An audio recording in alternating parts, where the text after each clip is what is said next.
The overall goal of this method is to quantitatively capture gaseous nitrogen oxides in solution in order to measure the nitrogen isotopic composition of this environmentally important gas. This method can help answer key questions in atmospheric chemistry and environmental chemistry fields, since nitrogen oxides, called NOx, contribute to smog formation and acid deposition in the environment. The isotopes of NOx allow us to potentially track the sources and impact of NOx in the environment. The advantage of our technique is that it can efficiently capture NOx under a variety of conditions.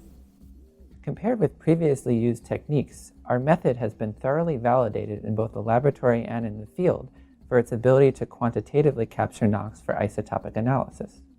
Visual demonstration of this method is critical to understand this novel system.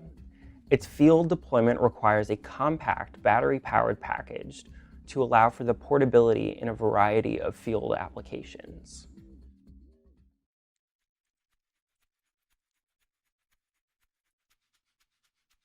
First, prepare sampling solutions using 1 molar potassium permanganate stock solution and 10 molar sodium hydroxide.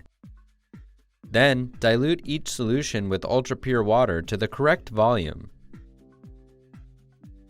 Remove 25 milliliters of one of the solutions as a laboratory blank and transfer it to a 60 milliliter amber glass bottle. Record from which solution bottle the laboratory blank came. Next, change all filters in the NOx collection system before sampling to ensure that they are working most effectively and efficiently. Set up the stationary laboratory consisting of the NOx collection system and a chemiluminescence NOx concentration analyzer.